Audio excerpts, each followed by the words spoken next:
soon. And apparently I'm supposed to sort of be a part of that. I did sign up to be a substitute teacher, and we'll see how that goes. Wow. Don't give me too much praise. I still have it in the background. Think about everything yet. I've been putting it off. We'll get it done eventually.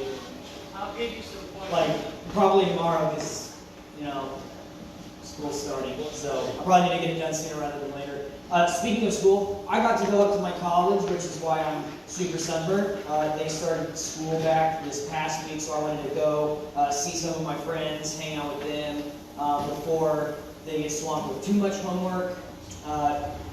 They've been in for like 3 days. They were already doing homework already, and I was like, oh well, we're hanging out. And I got invited to play soccer, so I got super sunburned because it was a lot longer than I thought it was going to be. And it was cool. I knew like a solid one person on the team because I'm getting old and I've been out of school for a long time. It's gotten to the point that like practically nobody recognizes me when I go up there. They're like, who are you? And I'm like, this is not going well. And it makes me feel really old, which I don't know. I know I complain about it a lot up here, and I get the same response every time because I'm only 24, but if there's anything that shows you that you're getting old, it's trying to play soccer for 2 hours after not doing it for a while, or doing any physical activity for 2 hours. So we're pretty much just kind of jumping, for the most part, right into our story today because we got a lot of ground to cover. We're going through Samson, and they decided to, when they wrote Judges, they decided that they were going to give Samson 4 chapters instead of, like the 1 or 2, maybe half a chapter. Samson's got 4 chapters. Don't worry, we're not going through all 4. We're dividing it. But we are going through 2 chapters, so, put your seatbelts on. We're pretty much hopping in. But before we jump straight into it, I wanted to start with an explanation of probably one of the most adorable experiments I've ever seen in my life. Like, when you think of like science experiments and psychological experiments and those kinds of things, you tend to think of like the really like cool explosions, or with like psychology, and you think of like different like things of how they're going to test psychological stuff. Typically, you think of not very good things, like they always want to see like what brings out the worst in people. But I found one that I saw a while back. I was studying psychology, and it was this idea of like mental development in children. And one of the things that I loved about it was basically they took all this group of kids, and they wanted to see how long they were able to basically follow rules in the face of temptation, which was really cool. Because what they did was they took these children, they placed them in a room, and they said, we're going to come back in 10 minutes. And on the table that of the room that they were in, there was a marshmallow. There's a jumbo marshmallow on a plate. And they said, we're going to come back in 10 minutes. If you haven't eaten the marshmallow, we're going to bring you a whole bag of marshmallows. So the payoff is pretty good if you can just last the 10 minutes, right? And so what they found was that the ones that started to kind of really start to examine the marshmallow, pick it up, squish it around, smell it, kind of lick the marshmallow,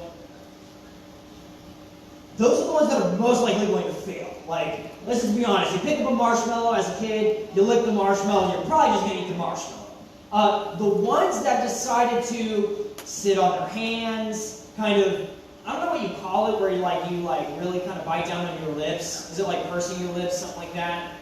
It's a weird word. But basically, like the ones that were kind of biting their lips and preventing themselves in every way possible from even interacting with the marshmallow, they did the best.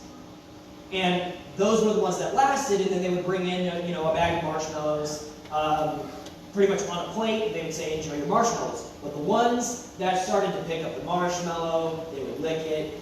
Ultimately, they would eat it. They didn't get the extra marshmallows.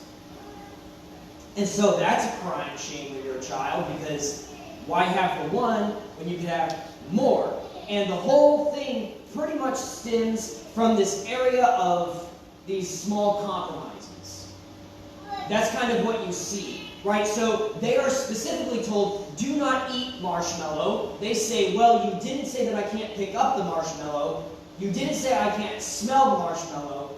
You didn't say I can't taste the marshmallow. You just said I can't eat the marshmallow. And so the ones that inched as close as they could without breaking the rule are the ones that often broke the rule. And so as we jump into the story of Samson, we are going to see, and if you're familiar with the story of Samson, you kind of already know where this is going. Samson was not well known for being the rule follower. It was like all of the things that a good Israelite did, Samson was like, yeah, I'm not doing that.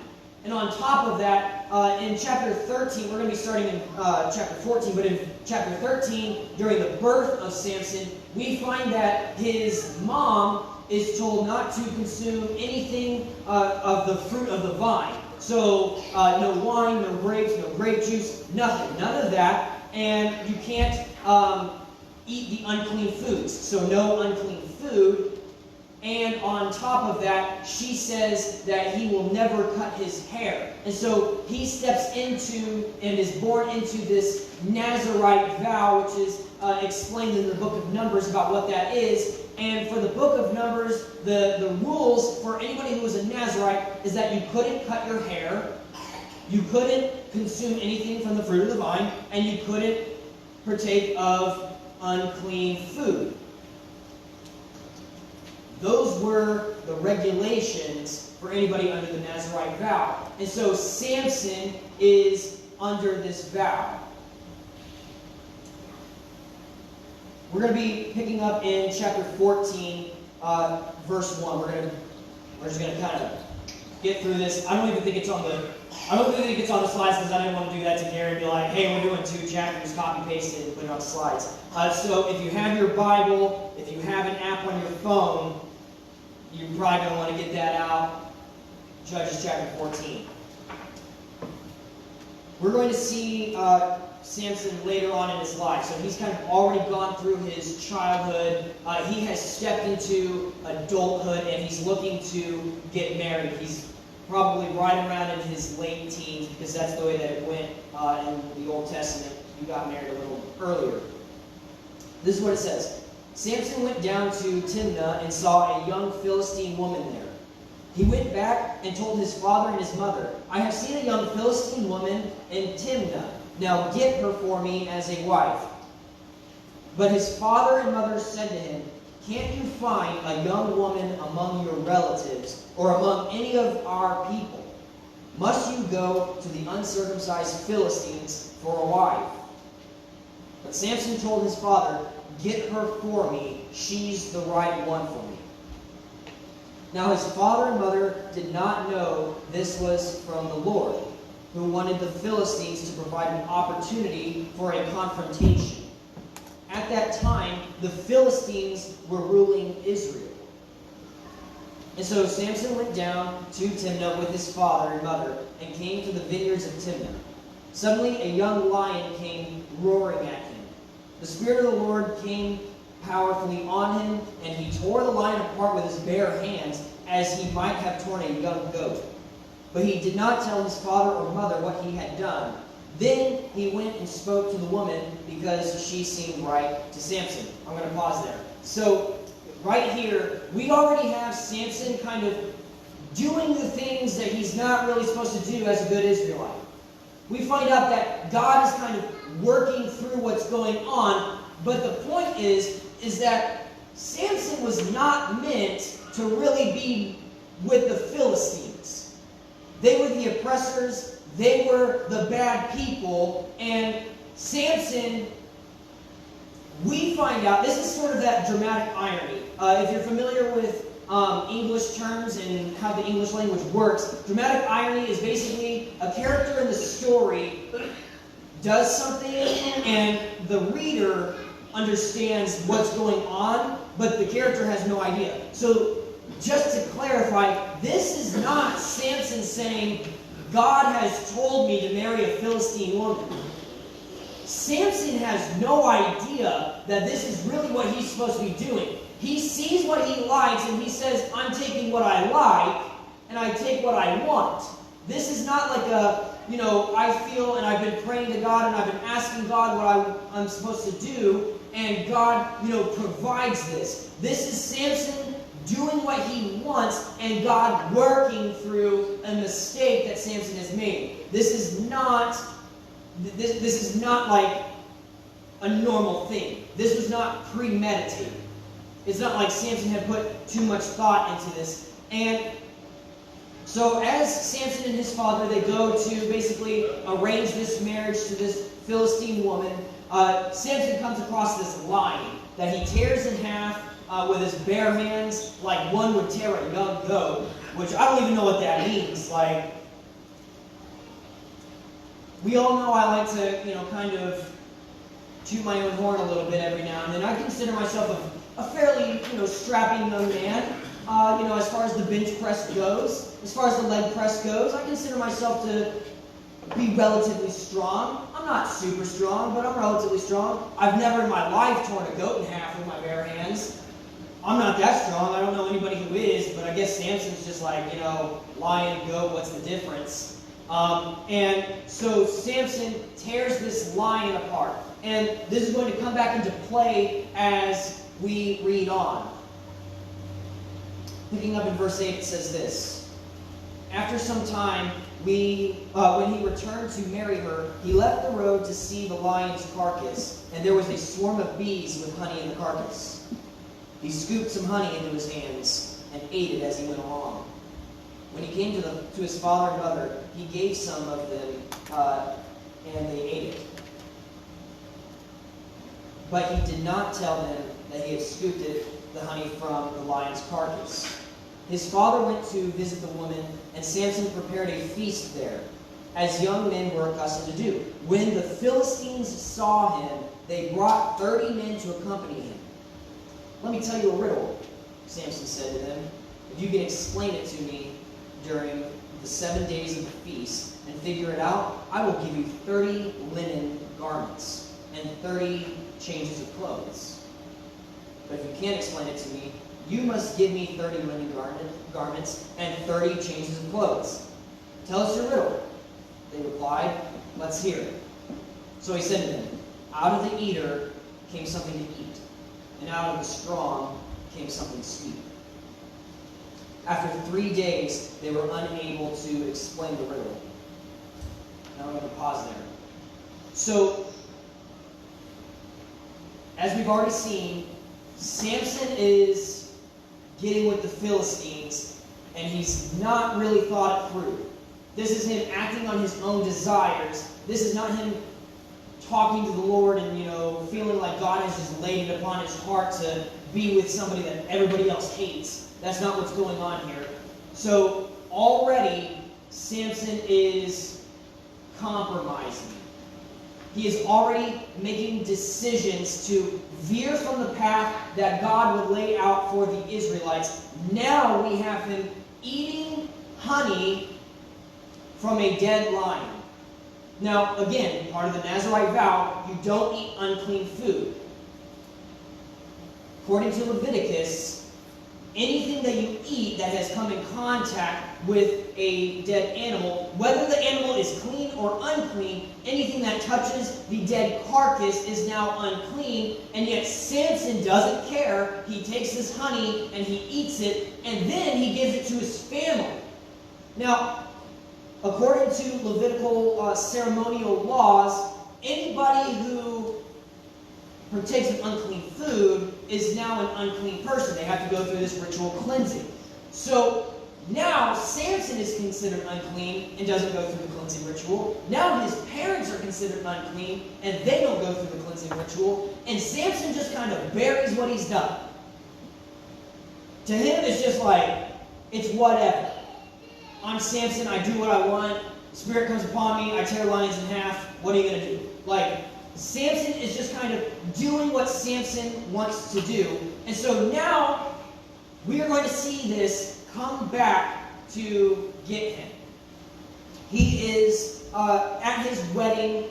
This is sort of like, more of like the rehearsal dinner, like our equivalent of what you would have for a rehearsal dinner. That's kind of what's going on. And so, he decides to just make a bet with these Philistines, like, hey, I've got a riddle. If you can solve it, I'll give you these linen clothes, these garments. Basically, I will pay you pretty wealthy stuff if you can solve this riddle, but if you can't, you owe me that stuff. And so, we're going to pick up back in verse 15. On the fourth day, they said to Samson's wife, "Persuade your husband to explain the riddle to us, or we will burn you and your father's family to death. Did you invite us here to rob us?" So Samson's wife came to him, weeping, and said, "You hate me and don't love me. You told my people the riddle, but haven't explained it to me." "Look," he said, "I haven't explained it to my father or my mother, so why should I explain it to you?" She wept the whole 7 days of the feast, and at last, on the seventh day, he explained it to her, because she had nagged him so much. Then she explained it to her people. On the seventh day, before sunset, the men of the city said to him, "What is sweeter than honey? What is stronger than a lion?" So he said to them, he said some pretty bold stuff, just for the record. "If you hadn't plowed with my young cow, you wouldn't know my riddle now." Which, guys, don't say it. Never say that in reference to your wife. Just don't do it. So the Spirit of the Lord came powerfully on him being Samson, and he went down to Ashkelon and killed 30 of their men. He stripped them and gave their clothes to those who had explained the riddle. In a rage, Samson returned to his father's house, and his wife was given to one of the men who had accompanied him. So, here's what we start to see. One of the things that I really liked that I read about this passage is that in the book of Judges, Samson is almost this embodiment of the Israelite people. He is the embodiment of Israel's unfaithfulness to God. How they would interact with foreign gods, how they would participate in this idolatry, how they would just abandon God, their own God, for other gods. And so what they were saying is that Samson embodies this based on the women that he chooses to be with. Next week we're going to see the next person that he chooses to be with, another Philistine. And it embodies that the Israelites are not content with their own God, and they want to look outside of what they already have. And so, as this wedding feast plays out, nobody can solve his riddle. Nobody's got the faintest idea, because how could you? He's literally the only one who was there for when the entire riddle happened in the first place. And so they have no clue what's going on, and they convince his wife to basically give up the answer. And so she works, and she nags and nags and nags, and eventually he caves and he tells her. And this is just kind of to show you what the Philistine people were like. It's like, hey, we're your friends, we're your people, but if you don't do this for us, we're going to burn you and your family. And it's like, well, decisions.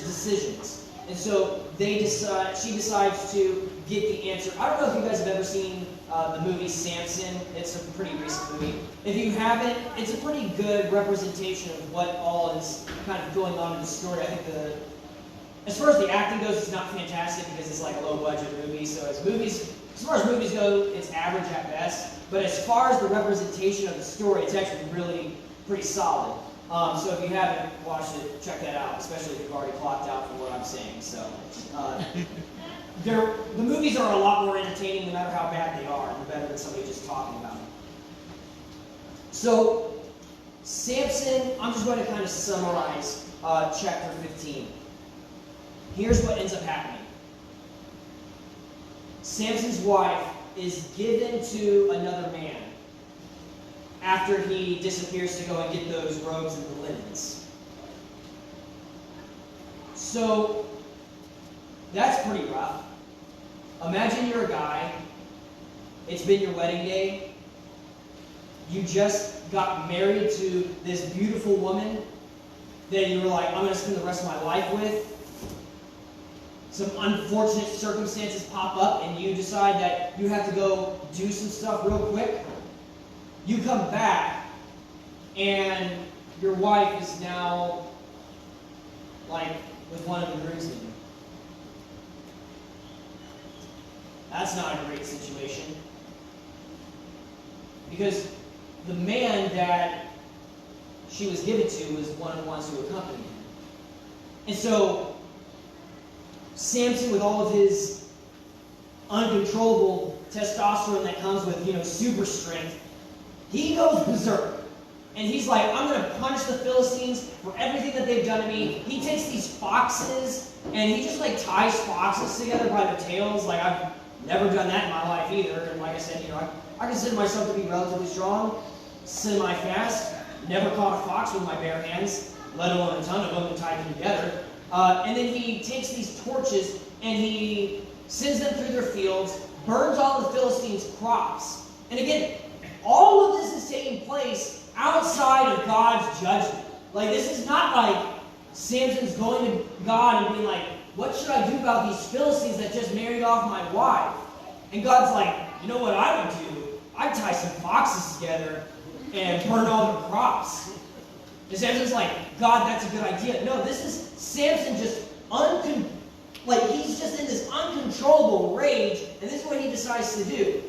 So naturally, the Philistines who were already threatening to burn his wife and, her whole family, they're not too happy that all of their crops have just been burned. And so they decide, we are going to kill Samson ourselves.